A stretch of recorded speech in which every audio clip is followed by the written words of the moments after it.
Hey guys! Welcome to my first Q&A. I got all my questions from either Skype or YouTube, and I will forewarn you that most of my answers will likely be quite extensive as I have this need to be extremely detailed. So let's get started. The first question comes from SB. What are your personal pet peeves when it comes to writing? Well, first I'll get out that I'm kind of a grammar Nazi, but bad grammar doesn't always bother me. It depends on what I'm reading, and even if it gets a reaction out of me, it's usually laughter. I'm the kind of nerd that finds it funny when people misplace a comma. But as for things that actually annoy me, I don't like one-sided conflicts or god modding. I really hate it when the writer tries to describe a slow, extensive action in one line. It makes me feel awkward when people use exclamation points in narration unless it's somehow fitting, which is rare. And it's really annoying when the author clearly has no idea what actually motivates their character. I'll get into more detail about that in a future video because I've already written an entire script explaining why I don't like those things with examples. But there are others I didn't cover in that script. One thing that really grinds my gears is when the writer focuses on making their character look like the biggest badass while at the same time trying to make them look precious and misunderstood.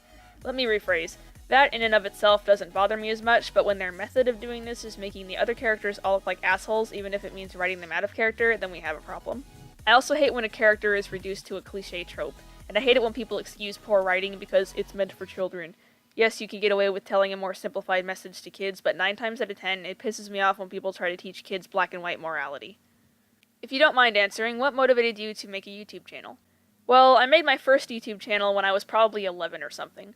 My brother found YouTube and showed it to me. It was just this big place full of TV shows and songs with clips of my favorite shows with the songs. It was so cool to me at the time, and I wanted to make AMVs too. It took me forever to figure out how that worked, but when I did, my channel turned into mostly an AMV channel with a few speed paints here and there. Really sucky speed paints. I decided to make a new channel to start fresh and get away from the choppy, cluttered, and embarrassing stuff tied to my old channel.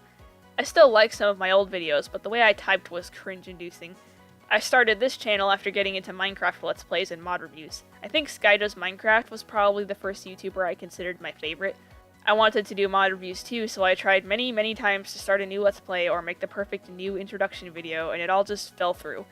I have never been able to stick to it, mostly for technical reasons. My laptop ran out of memory after one episode, my microphone sucked ass, Minecraft updated, I couldn't make my own server, I lost interest in my world, I got carried away with cheating, I had no goals, I got stage fright when recording, school took up most of my time, etc.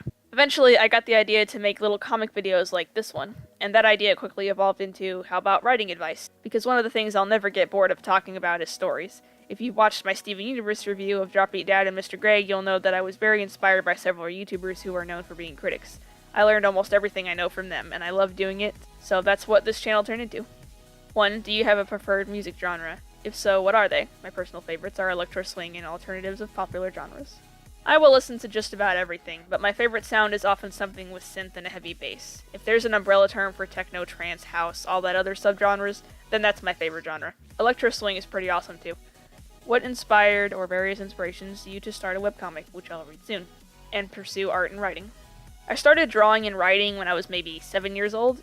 My first inspirations to draw a character and make a story around them was Crypto the Superdog and Foster's Home for Imaginary Friends. Specifically the episode Everyone Knows It's Bendy, because my first character design was based off Bendy's design. I had to start somewhere, so I needed an idea for a base shape on how to draw a cartoon body with a head and limbs. I ended up with this character, who I named Nosy with 2 S's because my name has 2 R's, so I thought that double letters were so cool. I've always wanted to do comics or animation or something where a story was combined with art. I would watch movies and shows and feel this extreme pounding in my heart, this gut-turning inspiration and unfathomable love for whatever it was. I wanted to spark those intense feelings in other people the way my favorite films and books have done in me. Now, as for the specific webcomic that ended up being my first, there's a funny story behind what made me create the main character, who quickly sparked the first draft of the story. Something had happened with some Arkansas traffic laws that badly affected my husband and pissed me off so much that I ended up crying for a couple days. It wasn't the most horrible thing ever, and everything's fine now, but the sheer injustice that just made my blood boil. So I made up a Justice Girl to be a power fantasy of mine who I could use to give bad people the punishments they deserved. Even to this day, I consider Julie my power fantasy, despite her emotional flaws. What are you doing, Davy? What are you doing? Do you know people who are on the autism spectrum or have Asperger's, and what do you think of autistic people? My brother has ADHD and Asperger's, and I suspect that I may have a very mild case of ADD, but I haven't been diagnosed yet, so I'm not going to say I do. But I've always felt like there was something different about the way my mind works because of how bizarrely different I always seem to think compared to my peers. Anyways, I've met a lot of people who are autistic or neurodivergent in some way, and I really love them. I'll admit that some more high-functioning people are hard for me to deal with, like my brother and a few of his classmates when he was in school. They were just unbelievably rude, and I was not equipped to deal with that. But I try my best to be as understanding as I can and treat them like people, like I would anyone else. Where do you hope your channel goes? A more review-type channel, an art channel, something else, or even possibly in the middle? And got any goals for YouTube? Example, more art uploads. Well, the way I always describe it is that I plan to cover anything from art to writing and everything in between. Speed paints, reviews, how-tos for writing, general writing advice, rants because I'm an angry gremlin, and comics too. Maybe the occasional game. As for my goals, I feel like the example listed is pretty much what I just said, but right now I guess my goal is to keep growing my audience so more people can watch my stuff. If you had the chance to go to space, would you take it? That depends on the circumstance. Am I going in a rocket ship like a realism, or am I just flying there like Superman, and am I not going to die? I also don't think I could spend very much time away from home, or I'd get too anxious. So, realistically, I don't know. Maybe if I could take my husband, otherwise no. Will you animate in the future? I might. I've tried several times, but I'm barely patient enough to even draw comics. When did you start enjoying drawing? When I was 7. Do you play a musical instrument? No, but I'm considering trying to learn piano or some type of keyboard. I figure it will help me come up with better tunes to recreate in FL Studio, because I do dabble in music making. Do you have trouble with procrastinating on stuff? Not schoolwork, but for example your webcomic or these videos. What would be your advice? I certainly do. I go through these funks where I'm constantly tired and don't feel like drawing, writing, recording, or anything. I go through phases where I hate everything that comes out of my pen. Deadlines are nearly impossible for me art-wise, but I think for videos I'll be fine. I only have the deadline set to only once a week because they still take time to make and I still have to draw a lot. Advice? Okay, so if you have the physical willpower, try to stay on a good sleep schedule. I myself do not have this willpower, and trying to stay awake while I'm really tired is the most agonizing thing ever, and it feels like a waste of time to me. But I've heard that if you keep a schedule, it helps. Also, one thing that helps me refresh a little is getting out of the house every now and then. Go out to eat, go take a walk, maybe even do the exact same thing at a friend's house. Anything that tricks your body into feeling active. Remember to eat. I try to keep up with 3 meals a day, but I still struggle. If I have energy but no motivation, I have these weird things that tend to get me pumped up to work. If I go to a bookstore and see that everyone else already has their books published, I get excited for the day that I'll hold my own book in my hands, so I want to work again. Now the excitement dies down when I sit down to work because drawing itself is the tedious part. It may also help you to work at a desk. To be honest, I'm a terrible procrastinator, and I have no really good solutions yet, but I hope these help you in some way. My question is, do you watch anime? If so, what are some of your favorites? I do. 2 of my all-time favorite shows are animes. Full Metal Alchemist Brotherhood and A Certain Scientific Railgun. Railgun was a huge inspiration for JR and Julie's personality in general. Though, oddly enough, I actually wasn't thinking of Misaka when I made Julie's focus electricity, but she doesn't have natural inhuman abilities besides the ones from her lion DNA. Hello, my question is, how do you draw your character? Do you use anything special, or do you just use the basic pen and paper? I would really love to know. I use a Wacom bamboo tablet, and I use Easy Paint Tool Sai to draw. I use Photoshop 7 for extra things like lettering and filters, but for the most part, Sai is my baby. Also, I have a question: which character took the longest for you to make? I'll be honest, I don't quite know how to answer that. There's a number of ways I could go about it. Technically, my first character is 13 years old, but I haven't touched him in a while, and he didn't take a long time to make, as in, like, the time I spent deciding what he would look like and stuff. My most developed character, though, would probably be Julie. I'm not sure, or maybe Chives. He did take forever to design and has gone through a lot of changes, but he was originally created by my husband. This is a really difficult question. If anyone wants me to elaborate on the development process of any of my specific characters, I'd be happy to answer that. Now I'll tackle the ones I got from Skype. What fandoms are you in, and what aspects of art and fandom do you care about? To name a few: Steven Universe, Gravity Falls a little, Overwatch, Undertale, some YouTubers. If I make jokes based on references to their videos, I consider myself part of their fandom. There are tons of things I like, but I don't really feel like I'm, in their fandoms if I never contribute art or discussion to it.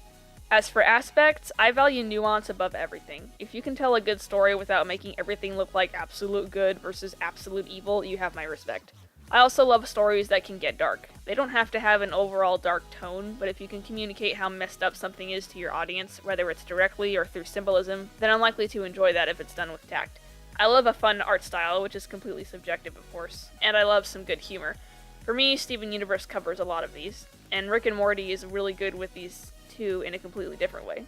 Oh, and I love a complex and emotional story. Now for some things I hate to see. I get really annoyed when writers shove dark subjects into stories with no tact just for shock or attempted humor. Stuff like rape, suicide, and other sensitive topics should be handled with care or not picked up at all. Even I am not sure if I'll ever tackle them in my stories. I really hate it when characters do something really irresponsible or terrible and are put in the right for it. There's a difference between good things happening to bad people and your protagonist being an asshole whose actions are painted as the best thing to do.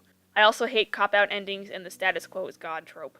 For fandom, I value communication and understanding, because everyone's going to disagree. Respect each other. What I hate is seeing members of a fandom, especially for something that's all about love and understanding, treating each other like crap and encouraging suicide over something stupid, or really for any reason, because that's never okay. And finally, I do admittedly have kind of a bias against certain art styles, but I won't judge something solely on that. What are you? I'm a dragon fish bat thing made of hammer space. The rest of these are from Perchling. What are your plans for JR?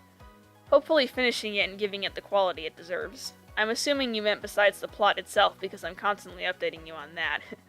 So, I guess I could say I really want it to have a lasting impact on people. I want it to be someone's reason for getting up in the morning, or someone's inspiration to start their own webcomic, or something people can pull up as an example of certain writing aspects done well. I want there to be fan art and shipping and theories all over the place, and I want it to make people feel emotional and give them characters they can identify with. I would hope my future fandom is tolerable for outsiders and nice to each other, but I know there's always going to be people who don't care to take that route. Which artists have been the biggest inspirations to you? A lot of artists on DeviantArt.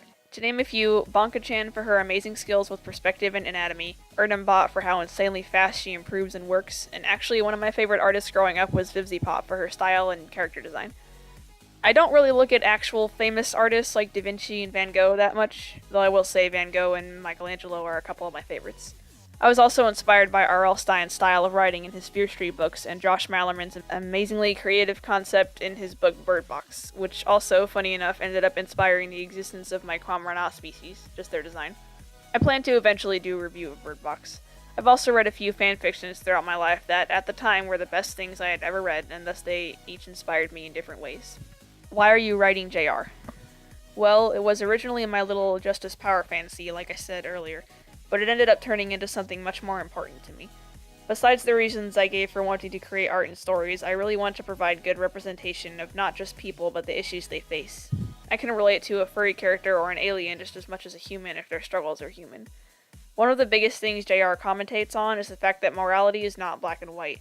Julie starts out believing that it is, and slowly learns why it's more complex. And it's important to remember this because I see so many people get hurt from this idea that that person is evil because they robbed a bank, or that person is a saint because they donated to charity. There's a reason for everything, and complexities to our feelings and ideologies, and that's the main conflict or lesson of the entire comic. I didn't plan on teaching lessons, actually, but a lot of statements ended up going into this, and I just hope I can portray them well. Why do you relate to Julie as a character? Julie is stronger than me in some ways and weaker than me in others, but we both share a passionate sense of justice. While she goes about it in a more corny way, she kind of learns some of the lessons I've learned growing up, that maybe someone robbing a bank or doing drugs needs something better than just getting thrown in jail and never spoken to, and that a lifestyle that doesn't fit me personally may be good for someone else. Julie has a much, much higher tolerance for physical pain than me, though. I wish I could take the hits she does. But she also has a very weak willpower.